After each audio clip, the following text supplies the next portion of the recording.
Hello friends, welcome to Home Food Zone. இன்னைக்கு இந்த வீடியோல நல்ல சிம்பிளான ஒரு சைட் டிஷ் சப்பாத்தியோடையும் பூரியோடையும் அதே சமயத்துல சாதத்தோட சேர்ந்து சாப்பிடுறதுக்கு ரொம்பவே அருமையா இருக்கும். இதை எப்படி செய்யறத பார்க்கலாம். இதை செய்யிறதுக்கு ஒரு பாத்திரத்துல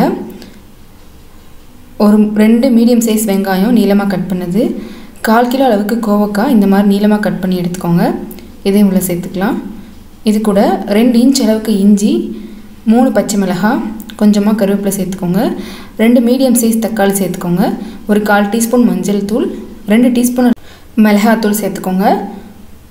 கூடவே ஒரு 1/4 டீஸ்பூன் பெருங்காயத்தூள், அதே 2 டீஸ்பூன் அளவு கொத்தமல்லி தூள் சேர்த்துக்கோங்க.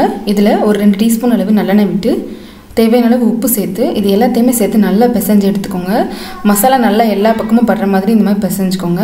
இப்போ இதை மூடி வச்சு ஒரு 10 நிமிஷம் அப்படியே ஊற வச்சுருங்க.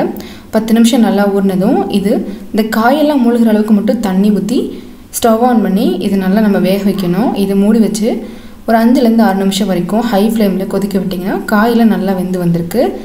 இப்போ இதில் சேர்க்குறதுக்கு ஒரு மிக்ஸி ஜாரில் 1/2 கப் அளவுக்கு துருவன தேங்காய் சேர்த்துக்கோங்க. இதில் ஒரு 1/2 டீஸ்பூன் சோம்பு, 1 டீஸ்பூன் சீரகம் சேர்த்து 1 டீஸ்பூன் பொட்டுக்கடலை கூட சேர்த்துட்டு தேவையான அளவு தண்ணி விட்டு நல்லா பேஸ்ட்டாக அரைச்சி இந்த பேஸ்ட்டு இந்த குழம்புல சேர்த்துக்கலாம். இப்போ இதை நல்லா கலந்து விட்டுக்கோங்க.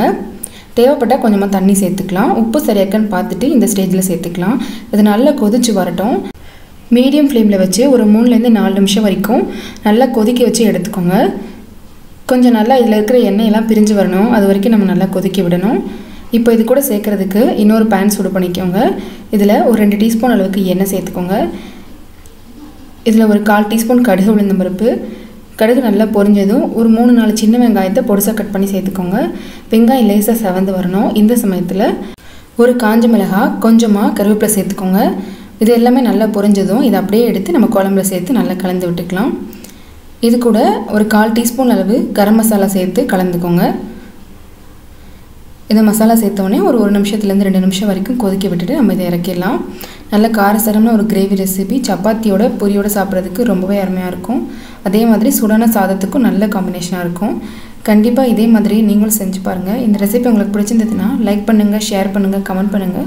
கண்டிப்பாக ஹோம் ஃபுட் ஜோனுக்கு சப்ஸ்கிரைப் பண்ண மறக்காதீங்க. இதே போல் இன்னும் நல்ல ரெசிபியோட நாளைக்கு உங்களை மீட் பண்ணுறேன். அது வரைக்கும் பாய்.